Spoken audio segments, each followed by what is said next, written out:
नमस्कार दोस्तों, मैं Nidhi Agarwal, vastu consultant and numerologist. आप सभी का स्वागत है। अपने लास्ट वीडियो में मैंने आप लोगों से बात की थी कि क्या हमारा घर क्रेमेटोरियम यानी शमशान घाट के आसपास होना चाहिए कि नहीं, या कभी भी हम कोई प्रॉपर्टी लें तो वो क्रेमेटोरियम के पास में ले कि नहीं। आज अपने इस वीडियो में मैं आप लोगों से बात करने वाली हूँ कि क्या हमें किसी प्रसिद्ध मंदिर या धार्मिक स्थल के पास में घर लेना चाहिए कि नहीं, या ऑफिस लेना चाहिए कि नहीं। आप लोगों के लिए जानना बहुत ज़रूरी है कि वास्तु के अकॉर्डिंग क्या ऐसा होता है, क्या बातें होती हैं ऐसी जिन्हें हमें ध्यान रखना चाहिए किसी भी धार्मिक स्थल या प्रसिद्ध मंदिर के पास में घर लेते हुए। क्योंकि नॉर्मली लोगों का मानना होता है कि जब हमें मंदिर जाके इतनी अच्छी फीलिंग आती है तो हमें उसके पास में घर लेना हमारे लिए कितना अच्छा होगा। तो आज इस वीडियो में मैं यही सारी बातें आप लोगों की क्लियर करने वाली हूँ। देखिए, मंदिर, जो भी मंदिर होते हैं, जो भी धार्मिक स्थल होते हैं, उनके ऊपर एक टोम शेप आप देखेंगे, पिरामिड शेप का टोम बना हुआ होता है। हर मंदिर, चाहे वो गुरुद्वारा हो, चाहे वो मस्जिद हो, चाहे वो चर्च हो, चाहे वो कोई भी धार्मिक स्थल हो, उन सबके ऊपर आपको ऐसा टोम जैसा एक पिरामिड नजर आएगा। वो क्यों होता है? पिरामिड की कैरेक्टरिस्टिक होती है बेसिक, कि वो सारी आसपास की ऊर्जा जो होती है, एनर्जी जो होती है, उसको खींचता है, पॉजिटिव एनर्जी को खींचता है। इसीलिए मंदिरों में भी आपने खास तौर पे देखा होगा कि हमेशा जो भगवान की मूर्ति होती है, जो गर्भगृह होता है, उस वो हमेशा पिरामिड के नीचे ही स्थापित की जाती है। उनका जो प्राण प्रतिष्ठा की जाती है मूर्ति की, वो हमेशा पिरामिड के नीचे की जाती है। और जब भी आप ऐसे किसी भी मंदिर में, चाहे वो प्रसिद्ध हो, चाहे वो कोई छोटा मंदिर भी हो, आप दर्शन करने जाते हैं तो आपको बहुत अच्छी फीलिंग आती है, मन में बहुत शांति मिलती है। पुराने जमाने में होते थे ना, हमारे ऋषि मुनियों की जो कुटियाएं बनी होती थी, वो हमेशा उनके आप देखेंगे ऊपर ऐसे एक पिरामिड शेप बना होता था। वो इसीलिए होता था क्योंकि वो हमेशा एक शांत वातावरण में रहना पसंद करते थे। और इसी तरीके से भगवान की मूर्ति को भी हमेशा मंदिरों में, या जो भी जहाँ भी आप धार्मिक स्थल में जाएंगे, उनको हमेशा पिरामिड के नीचे ही स्थापित किया जाता है। पुराने टाइम में अगर आप बाहर की कंट्रीज के बारे में देखें, ममीज के बारे में अगर आपने सुना है कि ममीज को भी हमेशा पिरामिड के नीचे रखा जाता था, जिससे वो बहुत सालों तक उसको प्रिजर्व करके रखते थे। वो उसका भी यही रीजन था।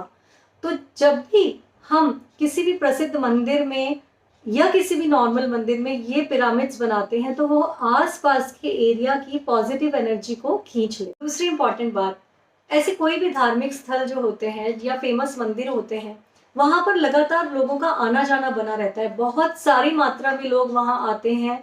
और हमें भी पता है कि हर इंसान की अपनी एक एनर्जी होती है।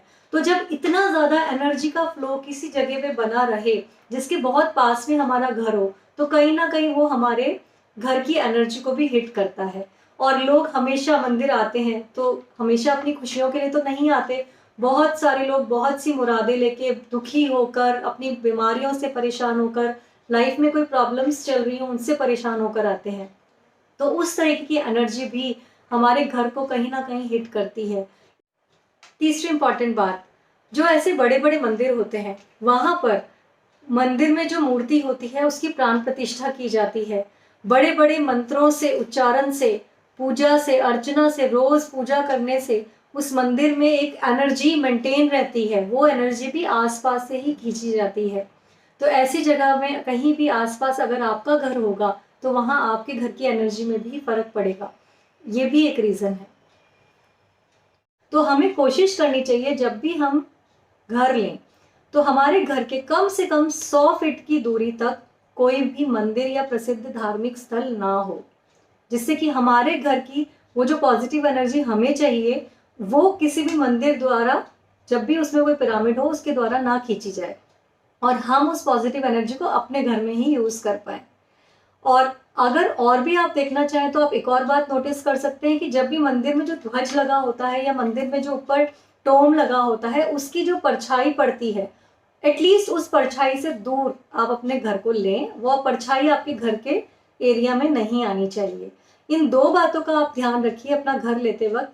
और अगर आपका घर ऐसा अभी ऑलरेडी बना हुआ है किसी प्रसिद्ध मंदिर के पास में या धार्मिक स्थल के पास में, तो आप उसकी कुछ रेमेडीज करवा सकते हैं, जिससे आपके घर में, आपके घर की पॉजिटिव एनर्जी बाहर ना जाए और आपके घर में एक पॉजिटिव एनर्जी का बढ़िया संचार बना रहे। घर के मंदिर को भी अगर हम देखें तो घर के मंदिरों में भी जो टोम जैसे बने रहते हैं या ऊपर कलश लगा रहता है, हम हमेशा मना करते हैं कि घर के मंदिर की छत हमेशा आप प्लेन छत वाला मंदिर घर में लें, कोई भी डिजाइन वगैरह के लिए मंदिर ना लें। और अगर टोम उसमें बना हुआ भी हो तो वो बंद हो। अगर टोम बना हुआ भी है, वो बंद नहीं भी है, तो एटलीस्ट उसके ऊपर कलश ना हो, क्योंकि अगर वो जो चोटी पे कलश होता है वो उस एनर्जी को वहां बांध के रखता है। तो ये हमेशा हमारा सजेशन रहता है कि घर के मंदिर की छत हमेशा प्लेन हो। तो आज शायद आपकी कुछ जो क्वेरीज होंगी, मन में कुछ प्रश्न होंगे, या आज बताने पे हमें कुछ तो मैं आपके वास्तु के हिसाब से क्लियर कर पाई होंगी। अगर कोई भी क्वेरी इस वीडियो को लेके आपकी आती है तो आप पूछ सकते हैं। वीडियो पसंद आए तो लाइक कीजिए, सब्सक्राइब कीजिए। इसी तरीके के और किन टॉपिक्स पे आप चाहते हैं कि मैं वीडियो बनाऊं, वो आप सजेस्ट कर सकते हैं, पूछ सकते हैं। नमस्कार।